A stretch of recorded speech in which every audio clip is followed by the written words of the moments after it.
非暴力沟通有一个最大的不同，它其实是有一个对内沟通的一个维度，它让我们自己先清晰，它看似帮助我们沟通，其实是在帮我们激发内心的那个更大的能量。我从2012年接触了非暴力沟通，但在那之前我其实一直是从事跟跨文化沟通、多元文化融合这样的议题的学习和工作，不会接触到像关键对话或者是主流的一些冲突解决谈判。那确实在之前的这些工作当中，更多的是在知识层面，我在知道上了解不同的人要怎么沟通，遇到困难了我们要求同存异啊，我们要找双赢啊。但就像我们一直说的，道理都懂，但是过不好这个身。我现在跟对方这个困难点在哪里，我自己内在有升起了一些什么样的评判的什么样的想法，其实这些东西是真正的在我们对话当中的阻碍。那个阻碍不是在话术的层面，而是在我内在的思维层面。所以非暴力沟通帮助我们去有一个很深的跟自己的一个看见，一个连结，内在有了这样的一个放松，有了这个空间，其实我们才能真正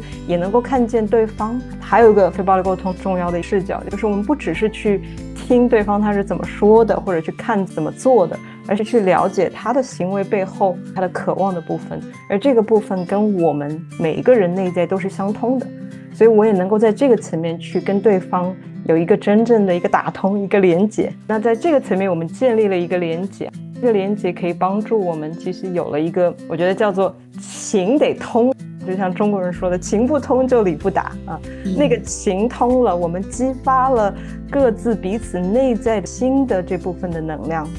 马歇尔博士这个非暴力沟通创始人他说到，我们每个人内在其实都有那样的一个有种给予的天性，